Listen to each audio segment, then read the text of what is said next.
Yo. Welcome to another episode. I believe this is episode 30, powered by Z Pro Lithium. Shout out to Z Pro Lithium for supporting the channel. But I have some interesting guests. Let's go ahead and bring them on. Oh, I'm going to shift Pooh over there. There we go. Make sure the order is right. Yep, the champ is in the middle. How you guys doing today? Pretty good, man. Yeah, doing good. Awesome. So, what's the story, guys? Anything like unforgettable from the adventures last weekend? Anybody can go first. I mean, I don't think you guys need an introduction either. I think everybody knows you. But if you want to just do a quick elevator speech introduction of yourselves, go ahead. You want to start with Pua? Hey, yeah. My name is Pua. I'm a NorCal angler, and I'm here up in Elk Grove, California. And I'm Nice. Matthew Brannon. I'm in the Coast Guard, so I'm not from California, but I have quite a few years out here, living over in Santa Rosa right now and fishing all the kayak tournaments around here. Nice. So, is there anything unforgettable about last weekend's adventure? Like, tell all me luck, some no stories, skill. Yeah, that's right. All luck, no skill, baby. You guys want to elaborate on that? You guys have a story to tell. I mean, it seems like you guys talked in between the days of fishing. Tell me a little bit about it. So I texted Pua after day one of the West Coast Championship when he put up 99.5 inches, and I asked him what lake he was fishing on. And, he responded and told me it was all luck, no skill.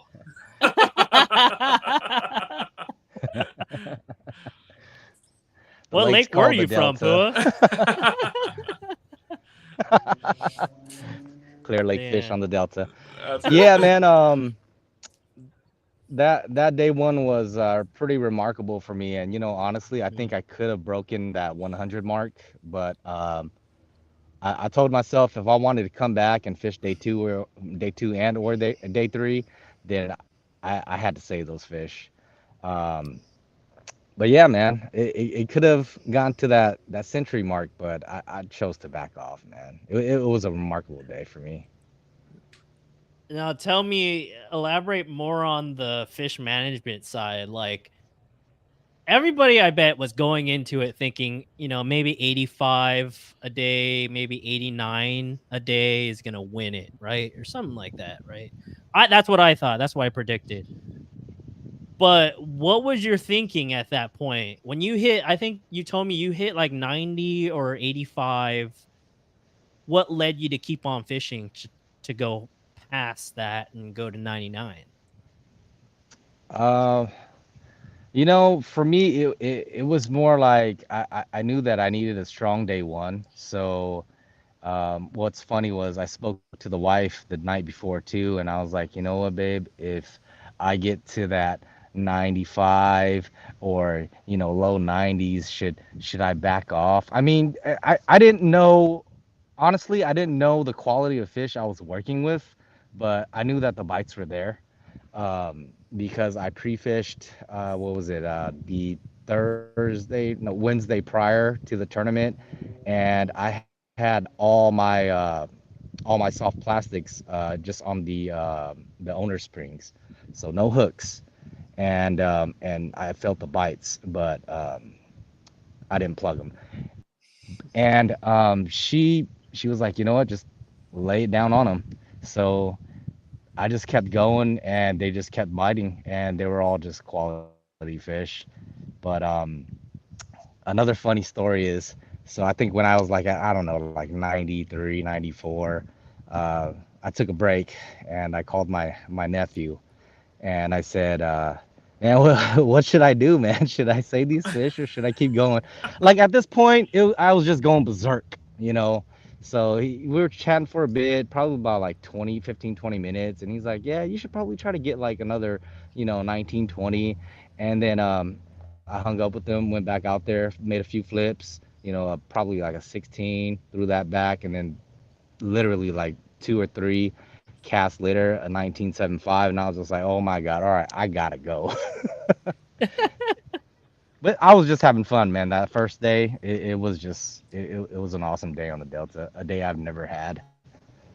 At, at that point, were you thinking in your head, like, if this stretch is on fire, what are the other 86 anglers thinking? Like, what are the other 86 anglers? What type of bite are they on? Is it just on this stretch, or did you think maybe someone else had a 99-inch bag No, potentially in I there? knew that there was, yeah, I knew there was potential to get a 90, mid 90s and up bag somewhere else too, because when I had that half day to pre-fish on Thursday prior to the tournament, I went elsewhere too, and I stuck a few good ones too. So I knew that there was big fish around the same type of stuff that I was working. So as long as you had found that healthy grass, you were gonna eventually run into a good one, one or two here and there. For sure. Nice. Yeah. Is there anything unforgettable on your adventure, Matt?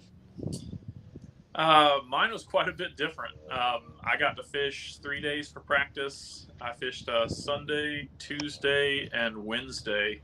I picked three different areas. I did a kind of a northern delta, central delta, and a south delta. Mm-hmm. My northern delta spot, I guess you'd call it northern.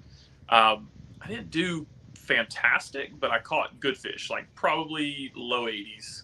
And I'm all opposite of Pua. I stick everything in practice. I hook them all. I wasn't measuring them, but it was probably a low to mid 80s bag. It was 15 and a Let's half put it pounds. with that. Wait, let's stop you real quick. Pua is bad and known for hooking to big fish during Oh, yeah. practice, and then just flat out sucks during the That's tournament. true. I remember That's the true. last tournament that we all fished at. Wait, I don't know if Matt, did you did fish it, huh? You ABA. had ABA, yeah, Yeah. Delta. ABA. Yep. Yeah. Yeah, I remember Pua hooked into a 7 and an 8 or something like that We on a both did. buzz bait. You both did. I Yeah. had And an then 8 and a 9 in Yeah. practice. so now explain to me, why would you hammer those fish then, knowing So that, I'm a grass fisherman. I'm a largemouth fisherman. Yeah. So Clear Lake, Delta, those are my places. Both of those fisheries get just massive pressure all the time. You go down a bank, Yeah. you're probably fishing behind somebody or in front of somebody. If you don't hook them, somebody else will, unless you just find something like that crazy out of the way.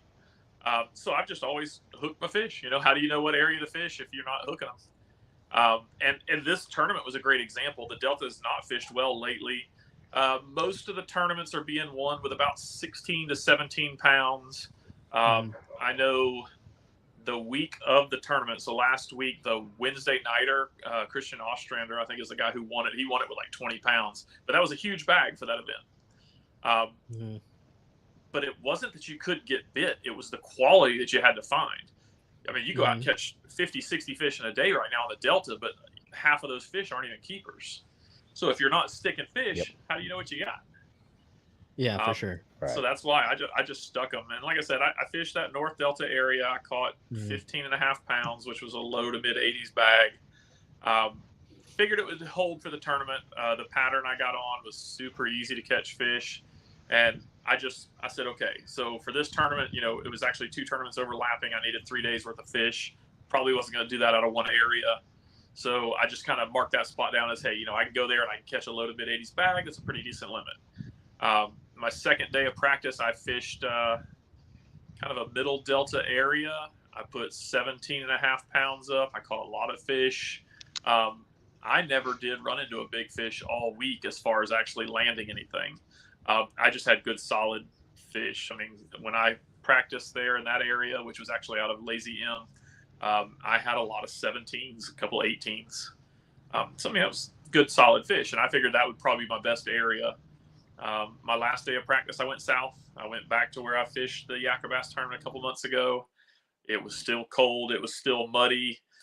I ran to the area that Amanda and I fished that tournament in. I cut a check in that tournament, so it was holding decent fish. And I fished until 10 o'clock that morning, and I had one fish. Didn't catch it. It rolled on a chatterbait right at the edge of the boat, and that was all I had. So I was like, okay, that was all my practice days. I said, I'll just come up with a plan. I'm going to fish the North Delta on day 1, where I think I get a decent bag, and then I'm going to go to my better area on day 2, which was the overlap day, where it should set me up for the best finish in both tournaments. And that was my game plan, and that's what I stuck to. Nice. Fell a little short in Yakka bass, but her and Chris Laird. Nice. Wait, how short were you back in Chris Laird tournament? Were you 3 3/4 inches, I think. 3/4 inches? That's 3 it? and 3/4. No, 3 3/4. Oh, 3 3/4. Yeah. Okay. So you needed a big coal. You needed a big kicker. Yeah. Oh, okay. To now, your he blew argument, us all out of the water on the West Coast. Pua, what happened? Pua dominated the West Coast. He blew everybody out the water. Yeah, which all up. It was a good strategy for him on day 1. Yeah, absolutely. Like, who knows what had happened on after day 2 if he didn't hook into 99. He kind of just put it away on day 1. Yep.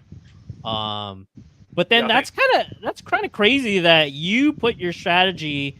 Matt put his strategy fishing 2 different places, and then Pua put his strategy in fishing 1 stretch. That's it. The same exact stretch for all 3 days. Yep. Actually, it's more or less like 3 or 4 spots. In 3 or 4 spots within. So would you say within a quarter mile or a mile? Yeah, about a quarter mile, maybe even less. Quarter mile, really? Yeah. Damn.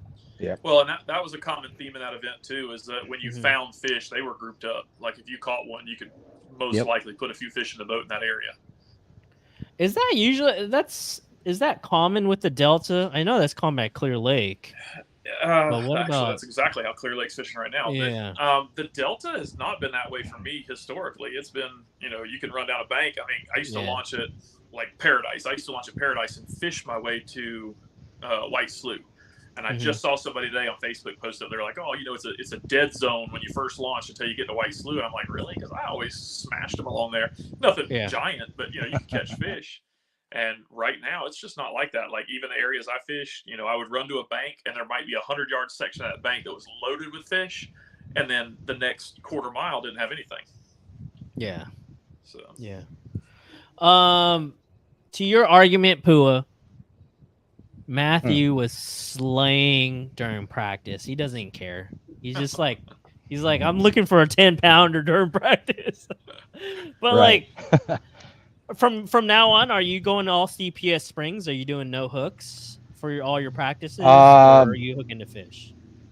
Yeah, just soft plastics, man. I mean, everything else that's got a permanent hook or trebles on there, I'm leaving it there. I mean, if they're gonna bite that, then I'm gonna stick them. But for the most part, I think I'm a true believer in not sticking them before game day.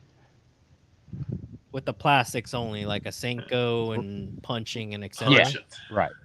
Exactly. Oh, okay. Yeah. Well, and in the Delta being a tidal fishery with all the current and everything, it reloads. So right. That's why Pua, I'm sure, was able to find success all 3 days in the same area, because those fish just keep coming. I mean, you take a fish out, and the next fish is going to replace it. So, 2 different strategies.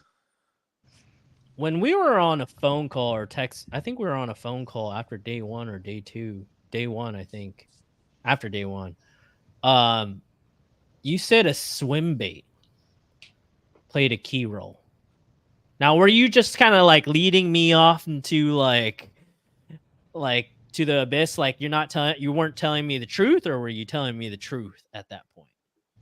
You talking to me? No, Pua. Oh, are you talking about me or Matt? Oh, no. You, so Pua. The swim bait did. Yeah, the swim bait played a role in the morning. That low light. The stripers are smashing it too, and it's kind of like what I've been telling everybody. You're gonna be hooking stripers more than the largies in the morning, and that's just part of it. And I had a lot of hooks bent out, and I didn't even change them out. I didn't even bother changing them out, because I was like, you know what? Eventually, I'm gonna run into a largie, and usually the case, that's what happened. I'd stick 2 largies within that group of stripers, and then once that sun came up, it was time to go flip. So uh, the swim bait did play a role. The 6 and 9 inch bull shad floating. The 6 and 9 inch bullshit. Okay. Is that like a chopping top Yeah. water bait? Nope. Nice. It's real Oh, subtle, it but sinks? it's got a nice wake. Nope, floating. Oh, it's kind of like a toxic Yeah. bait or a wake bait, some sort like a rag. Yeah, yeah, yeah. Mm. Yep. That's been your go-to bait. I mean, in terms of swim bait. Um, yeah, yeah. This year it hasn't been as productive Mhm. as I'd like for it to be, but Yeah. it did play a role this past weekend, so I'm kind of grateful for that.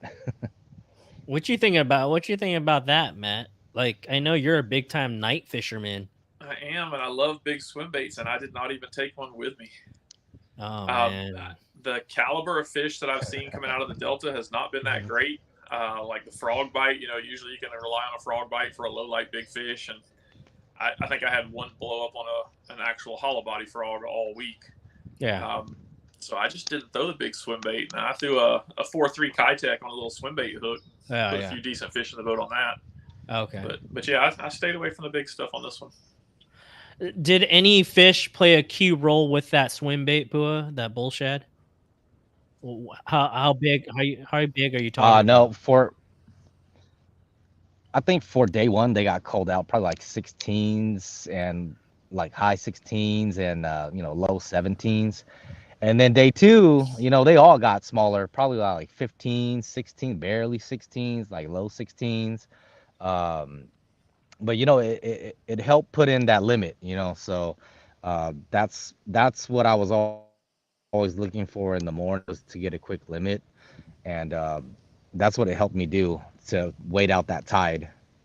We talked about that. We talked about that the day before day two. We were like, you just got to make sure to get your 5. So you actually use the bull shad to get your 5 to calm the nerves first. Well, it was mixed in with the chatterbait too. Oh, okay. How many fish Yeah. did you catch on the bull shad straight in the morning on day one?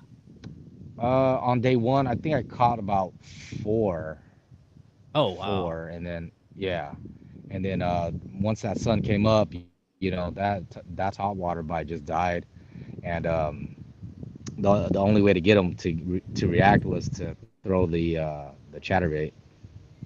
Oh, Don is asking in the chats, what was the tide you had to fish? Uh, the high outgoing. Hi, I'm going. Okay, so when the Yeah, tide I was mean, ripping out, uh huh.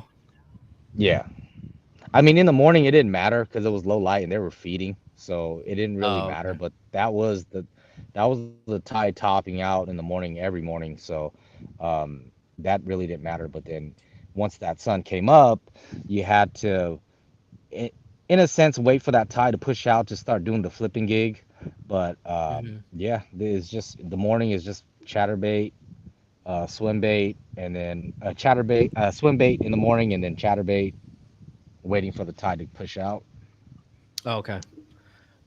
Yep. Matt, what was your technique to kind of settle your nerves and catch 5? Do you go and you go, okay, let me catch my 5 first, and then I'll go switch out to big mama baits and stuff like that? Or is your strategy just like, hey, I'm gonna go, burn my house I'm, down looking for a big I'm going bass? fishing.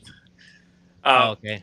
yeah, but the trick was when I launched it, the first day of the West Coast Championship, when I launched it, went to my spot. Like I said, that was my second best area anyway. But when I got in there, Hmm. my fish were gone. So I wouldn't say I went into panic mode, but like I had an area in this island that was a deeper hole or a depression in this island. And in practice, I didn't stick everything in there, but I mean, I could throw a chatterbait and let it sink, and they were hitting it on the fall in this deeper water in this island.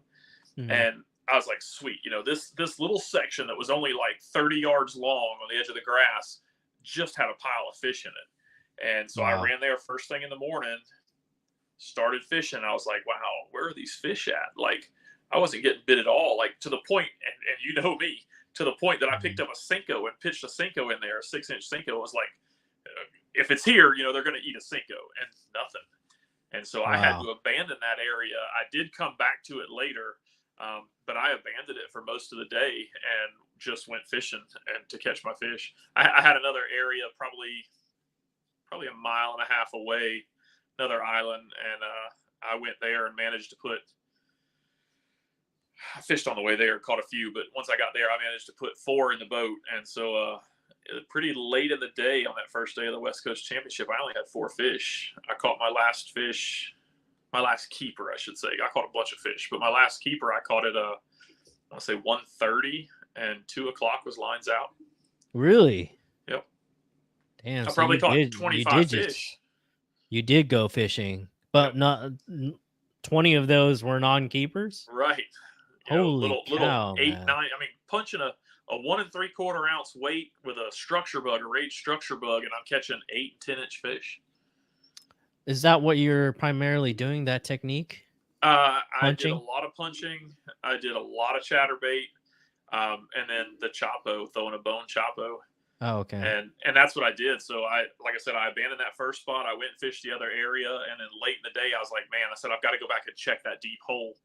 And so I just committed. I knew I was only going to have about 30 minutes to fish, but I made the long run back.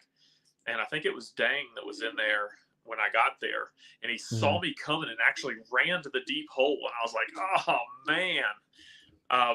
I was doing 6 miles an hour with a Torpedo, and I was pitching that choppo along the edges of that, as I call it, alligator grass, that viney, bright green grass that grows on the surface. And I got it on GoPro. I sling that choppo up in front of me and start burning it back because I'm going 6 miles an hour, so I'm reeling as fast as I can. And I got about 3 turns of the handle, and I had an 18 blow up on it. And then now, do you shut the motor off right away? Well, that was or how does it work? At wide open throttle, and it pretty much all hell broke loose because I was doing, like I said, I was doing 6 miles an hour when the fish blew up. So I was actually passing the fish as I set the hook on it. Water's only like 1.5 feet deep, super clear. You could see the fish in the water on my GoPro with the bait in its mouth. I was throwing it on my frog rod, so I had it on braid, so there's no give.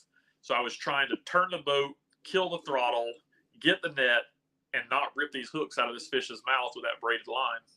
And it worked out, and that was my 5th fish on day 1. Nice. So that's awesome. Were you burning a lot of battery life just hopping from spot to spot? Like when you got to your first spot, you realize all your fish moved out, kind of like smallmouth if the water got dirty or something. Yep. Did you panic? You burned a lot of battery just to get to that spot? I burned 3 batteries every day of the tournament. Oh, so Amanda wasn't fishing. She didn't fish. West Coast. Oh, okay. No. Thank God. So thanks to Amanda. Yeah, no kidding. I mean, just from Kings Island where I launched to my first spot, I burned a battery down to 25% running wide open. It was a long run to my first spot. I have a question from Don. Were you guys fishing around a lot of anglers? Because he was at Clear Lake when you guys were fishing the Delta. He was having fun. But Pua, when I shared the numbers with Don was like, whoa, way to go, Pua. Did he tell you what he caught it on? Blah, blah, blah. I'm like, nope, he didn't say anything yet. But were you guys fishing around anglers or no? A lot of pressure? Yeah, there was a few anglers with me every day. The third day just came down to, I think, the 3 of us, if I remember correctly. Oh, really? Did you get a lot more people on the second day, Pua? No. Oh, okay. So the same guys. You got the same guys coming in. That's it. Yeah, same guys. Yep. Well, one of the guys, was it Alden Walden?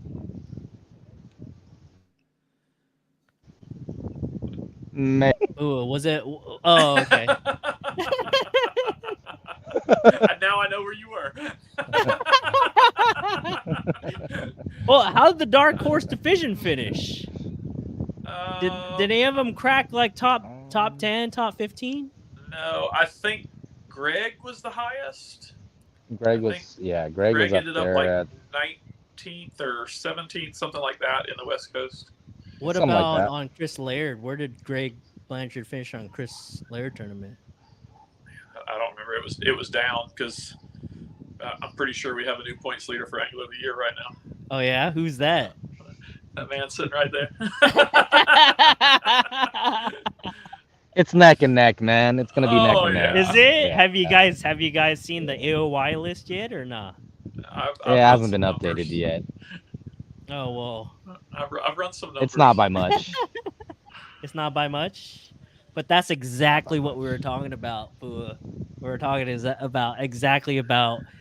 It only takes one tournament where they trip and fall a little bit, and then Yeah. you have a good tournament, and you're back up there. Sometimes it can come down to the championship. Ain't that Yep. right, Dom? Yeah, right. That's only if the format's really bad. No, but we both moved up in Angler of the Year on this one, so Oh, it's good to see both of you guys up there, man. yeah. You know, that's awesome, dude. We talked about it too so many times. Yeah. Let me see. So, what are your go-to baits? Like, okay, we talked about some of the baits that you guys are throwing. Obviously, it's a chatterbait, and the second one was a chopo, and then the third one was a bull shad. Was there any other baits or no? What you got, Pua? I think for me, that was primarily it for this derby. I mean, I throw a chatterbait year round, so there's just there's no denying that. And then in terms of like soft plastics, I used to throw the Senko a lot, like 5 and the 6. Actually, I throw the 6-inch a lot this year on the Delta, only because you can eliminate the smaller fish and get the better caliber fish. But it hasn't been working out. So and my area, it was just not, I don't know, ideal to throw it into all that grass. But day three, man, I had to change it up. I had to change it up and not flip the crawl patterns, and I had to punch a Senko, man. And what do Really? you know, man? Yeah, I did. They did. How do you Yeah. punch it? Go deeper into that. Elaborate your setup on the punch Senko setup, because I don't do that. So it's just it's just a lighter weight, and I use the same. I think it's like a 3/0 heavy worm flipping hook, and believe it or not, the worm hook that I was using, I've never used that before. It's by Gamakatsu, but it has I think it's a metal wire keeper. So during the derby, that was my first time using, and it never bent out or anything. But yeah, same hook as the crawl, but just lighter weight. I went to 1 ounce, and it's still. I mean, you might have to shake it a little bit more, but it still went through. And then with the Senko profile, it actually went through even a lot better. So man, thank goodness, dude, because they were not biting the crawl pattern for whatever reason. I think they just got sick of me. So. Dang, dude, I'm fishing with men over here. I heard lightweight 1 ounce. Yeah. Lightweight is considered 1 ounce. You're using that new Gamakatsu heavy duty punch hook? Yeah. Yeah. That's what I was using too. That was my first time throwing it. I picked up those and the Owner jungle hooks to try. And, how was it? With the Gamakatsu. I like the Gamakatsu better, which I find very odd. Usually I'm an Owner diehard. The Owner hook has a kind of like a fluoro keeper, like a little loop of fluoro line, and it works great. But if you use it a lot, eventually that thing starts giving out a little bit. And that Gamakatsu, it looks like a giant, just almost like they molded lead around the shank of the hook into a bar. Yep. And that was a stout hook. Is it kind of like those G Finesse cover shot hooks? It is. It's got that gray finish that they've started doing. Yeah. Yep. Okay. But it's a stout hook. I used it. I didn't have any problems with rolling tips or anything. Now, do you guys use that with the creature bait too when you're punching? So you're using Senkos and creature? Yep. And you said Senko, you use a 3/0, and then what about creature bait? Matthew, what are you throwing? I was using the 4/0 with the Rage Structure Bug and the Rage Crawl. Because I found the same Who thing. makes the Rage Structure Ball? It's a strike game. Structure bug. It's Striking? rage, Oh, okay. rage Okay. baits. Yeah. Okay. Is there anything in particular that you guys are doing with the Chatterbait? I know that, there's a few customizations that you can do, or use different trailers that are unorthodox when throwing a Chatterbait, or line size, or rod or reel. What are you guys doing that not many people are doing with their Chatterbaits? Go ahead, Pua. So I in the wintertime I go down to a lighter line diameter. So I go down to like maybe Mhm. 15, maybe even 12. But Mhm. once it's past that, like March, April, I'll switch it up to a 20-pound test, and I'll stick to that all year. But Mhm. in particular for this tournament, I mean, just like everywhere else that I use it for, I got to make sure that I'm grabbing grass.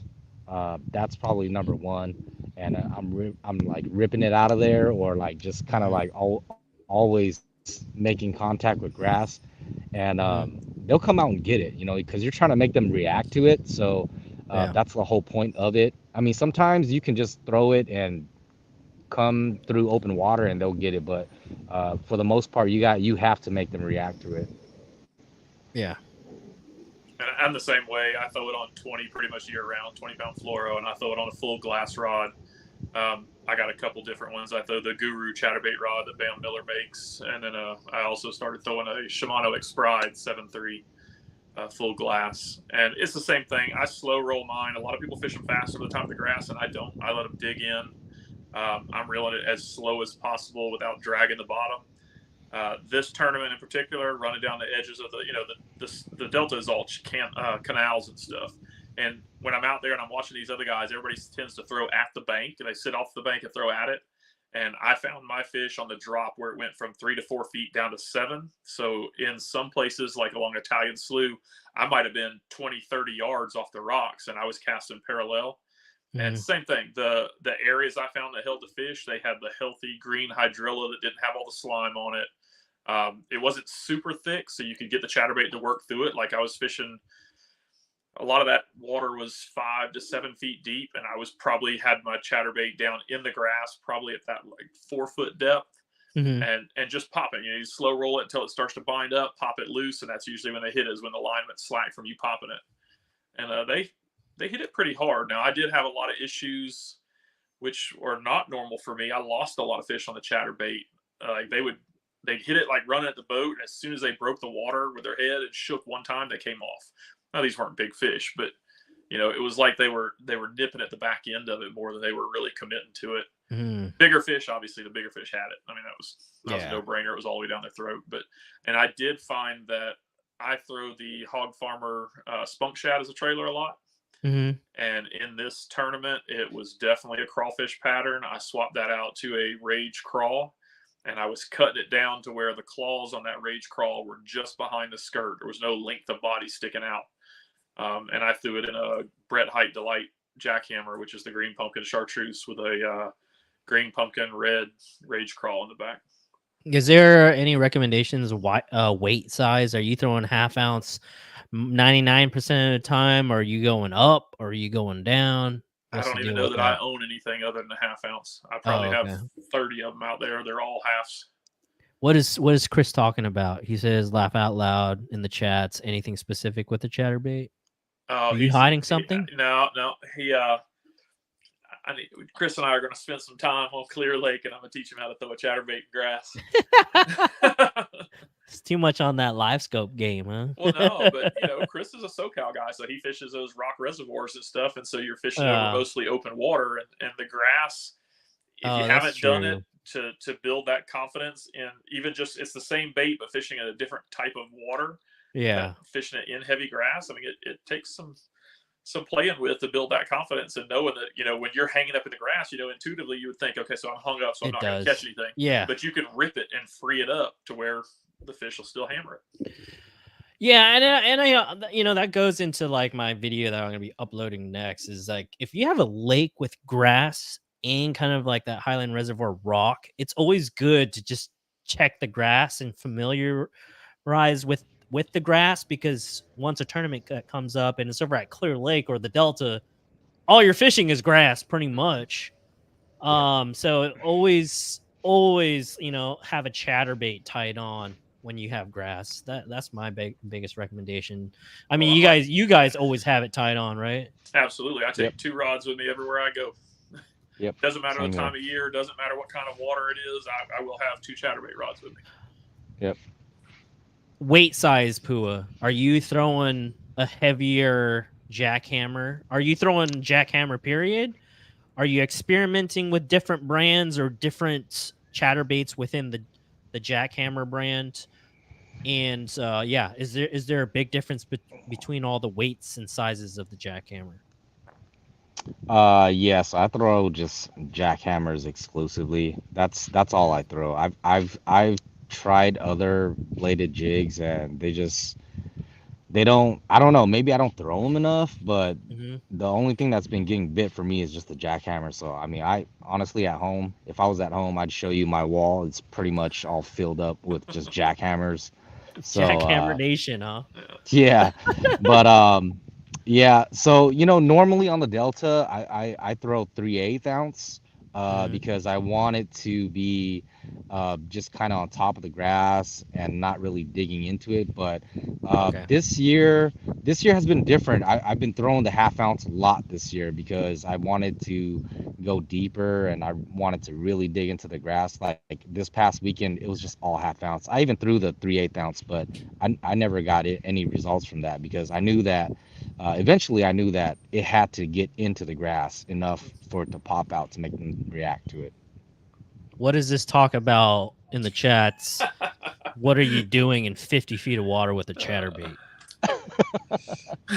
Tell us. I What are you I doing? think I What think weight was that? I think Was he's that half referring ounce? to Maloney's. Yeah, Maloney's was a half ounce. I alternated between a half ounce and a three-quarter ounce. Is that bait hitting bottom at all, or are you catching suspended bass on the way down and No, I'm they're just letting it eating fall it on? all the way down. I'm letting it fall all the way down. Really? Yeah. And they're not eating it mid water column, they're eating it on the Sometimes they bottom? are. Yeah, Oh, sometimes they're sometimes they pick are. yeah. They're picking it right up before it hits the bottom because they're looking Got at it. it already. So it's just Got like, it. yeah. Got it. Did the hummingbird play a big role into the hummingbird? What is it? What kind of maps was it called? Lake Master. Yeah, Lake Lake Master. Master. Did Lake Master Uh, maps play a big role in that? for the Delta for this past weekend, no, No, for no. the last tournament. Oh, For the oh yeah, oh yeah, big time, big time. I mean, I couldn't without it. I'd be lost. Yeah. So Lake Master is the deal for both of you Yeah. guys. Yeah. Oh I yeah. run a Garmin 10-inch for my live scope, but I will always have my Humminbird Helix on there so that I have my Lake Master charts. Now, like, is there anything wrong with just having a 5-inch graph or like a 7-inch graph or your cell phone? Can you have a cell phone for Lake Master? You can. Yeah. But you prefer the graph 7-inch? So I run Yeah. my Humminbird with the maps and 2D sonar on it, and then I run my Garmin for live scope beside it. I didn't use my Garmin in this event. I just ran the Humminbird, but yeah, that's the only downfall of using your phone is that you don't get the 2D sonar reading beside it to confirm where you are. You know, that chart on your phone says that there's an offshore hump that comes up, and it might only be 20 feet in diameter. And if you don't have something telling you the bottom depth, you don't know when you get over the top of that. You know, there's so always it's just kind of verifying the map, the Lake Master map. Okay, got it. So both of you guys are done with West Coast Championship. I did clickbait everybody with "I'm done," the title saying "I'm done." But you guys are done with the West Coast Championship. But what is left to do, Pua, Matt? I mean, Matt, there's a lot to do this season to catch up with Pua. I don't have a chance. You don't have a chance. Anything Hey, you can never still know. happen. You came up and beat me. Anything can still happen, Matt. I'm telling you. You just never know. What is left to do? Pua, you can start first. Are you after this season? Let's say you finish it well this season. are you gonna jump into a boat and a bass boat? Try the boat side, do more fun fishing next year, Pua, or are you laying back next year? Yeah, I think I'm gonna be laying back just a little bit, just a little bit next Just year, a little bit. I just a don't little believe bit, it. just a little No bit. way. But I'm definitely gonna be looking into getting a bass boat because it's like what we've been talking about, Dom. Like, I want to take my kids out, my family out, and it's just like, man, I can't fit everybody on a kayak, you know. So, Yeah. and then all my friends and stuff, and it's just like you tell them these awesome stories, and they're just like, that's cool, but I wasn't there with you, you know. So Yeah. it's just I want to be able to just hang out, next year, hang out with family and just have a great year. And just, I mean, I'm still gonna do some of the tournaments, I'm not gonna abandon it completely, but I don't think I'm gonna be chasing the AOI title anymore, only because it takes a lot out of you, and then when you have a family, it takes a lot out of them too. So Yeah. that's That's for me. sure. Yeah. For sure. Respectable. What's your plans next year, Matt? Are you I'm about to get this bass boat back up and running, and Pooh and I are going to fish some boat tournaments next year, some team tournaments. Yeah. I want to see Let's you do it. guys fish the Wednesday night Yeah, windy lads. yeah. I'm I want always you down guys for that. Yeah. and I want you to appear over at the Bearded Bassin YouTube channel. Oh yeah, That'd be really we'll get cool. Caleb on there. Yeah. I want to see you two versus OBD and Greg Blanchard. That would be a sick episode. I'll film that episode. I'm still gonna fish. I'm gonna fish the kayak tournaments. I mean, I got the bass boat, and I will fish some opens and stuff, some team events. But your to-do list is not the West Coast Championship belt. It's that belt that Yakabass belt. Yeah. So I have never had the belt. The belt came about after I won Angler of the Year and moved away last time. So I want the belt, right? Yeah. Justin Martin Del Campo Jr. welded this giant steel plate with a bass on it. It says Yakabass. What was it? 2017, I think, Pooh, is what you and Amanda were doing last night. So I had that giant plate, and then I think either a year or 2 years after that, when I had left and gone to South Carolina, is when the belt started. So I've never held the belt. So yeah, I would like to have the belt. Well, I'm gonna cross my fingers for the both of you. Hopefully, one of you guys get the belt. Yeah, but we have some I'm other leaning stuff more coming up favoring next year, too, Pua. Yeah. What do you think? Oh, the pro side. Yep, we got the higher stakes. It's the Gambler Series that James is looking at running next year through Yakabass.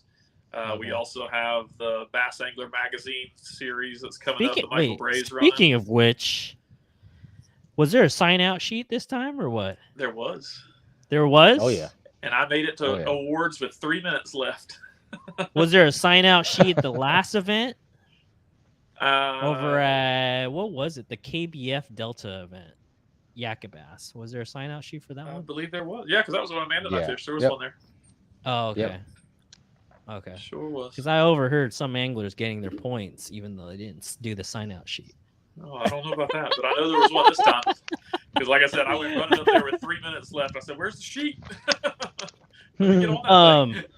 Let's go into your format that you made up. You made a tournament happen. Yeah. And you're having James Snyder run it. So it was, the original idea was my idea because I enjoy night fishing and we don't have any in-person night tournaments out here. So my original idea was to have a tournament that ran from Friday morning until Sunday evening. That way you get 2 full nights of fishing. You can fish mornings and evenings if that's your thing, if you're not comfortable at night on the water. Still a five bass limit. And then I wanted on Saturday, I wanted like a early mandatory like cookout dinner type thing to where everybody looks at this leaderboard, everybody would know where everybody was, and everybody come and talk trash at the cookout. Cool. James bid off on the idea and decided to run with it, and he put together a group. I think there was 6 or 7 of us on this kind of like an advisory group, and we came up with the end result tournament, which is actually going to be September 16th and 17th. It's not the full 3 days. It's going to be from Saturday morning at 5 a.m. There's going to be lines in, and you can fish until Sunday. I wrote it down. You can fish until Sunday at 3 p.m. So Dude, that's the real Iron Man. Yeah. Like ABA limit. There's no ABA had an Iron Man. Yep. ABA had an Iron Man, but this sounds like a true Iron Man because Right. you're doing, what is it? Not 24 hours, is it? It's over like 24. 22? No, it's over 24. So 5 a.m. Saturday to 5 a.m. Sunday would be 24 hours, and then till 3 p.m. What's that? That's another 7, 8, 9, 10 hours. So 34 hours, I guess. 34 hours. That's a true Iron Man. That's a marathon, pretty much. Which, I mean, are you really going to be able to stay up the whole time now? I mean, somebody is. You and Pua is going to be like. Somebody is. The next time you see me, I do some. Don't be acting like that and shit. My normal night trips on Clear Lake usually run between 16 and 18 hours, and you get pretty delirious about that somewhere in that area. Yeah. It doesn't get safe after that. Am I gonna see Pooh out there with a big old bull shed, 9-inch? I was texting him earlier. I hope so. I don't know, man. I don't know if I'm gonna make that one. I might just show up, man. Sounds fun, you know. It's a different format, so I might show up. It'll be the first of its kind.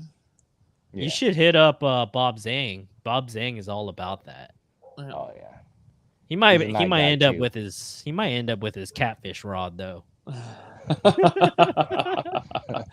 You guys should do a side pot for longest catfish too. Yeah. The boards, we don't have boards long enough. Yeah, I mean, you guys have to do it because people are catching catfish. I have my original CPR board that we used to build them way back in the day, like in 2009. We used to build our own, and they had these flexible. I think they're called Fish 123. These flexible tapes. They were like 6 inches wide, plastic, but they rolled up. And we all built boards out of PVC, similar to like a catch board style. But they were, I want to say they were 50 inches long because these were saltwater boards when I lived in Florida. And I used to take those to check on the catfish to see how long they are. Because I don't know that I've ever caught a catfish up there that was less than 30 inches. Oh, wow. They usually average around 34, 35, somewhere in there. Damn. Any problems, guys? I know that a fellow Yakabasser sunk his kayak twice this year.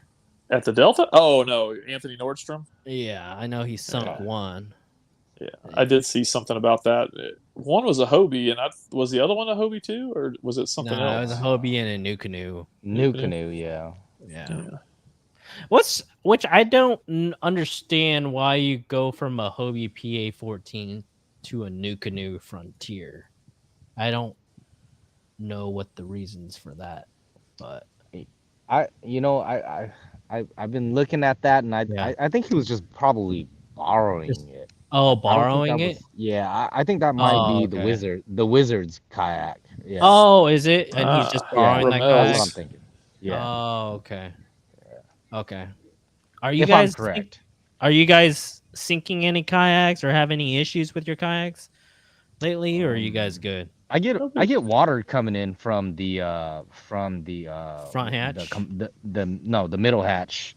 Where I store my soft plastics. I think maybe the lining is probably bad or whatever, but I mean it's not bad, you know. Not enough to sink me. So yeah. Are you upgrading next year to another kayak or no? I don't know, Dom. I'm doing all right, man. So and then everybody keeps asking me, dude, it's time for live scope. It's time for live scope. I'm just like, I don't. Maybe, you know, but at the same time, just like, I just hooked one on live scope, Chatterbait. That's pretty cool. I mean, if I really want to mess around, I'll probably get one. But you know, to actually like stay there and stare at it for a while. I mean, it'd be good.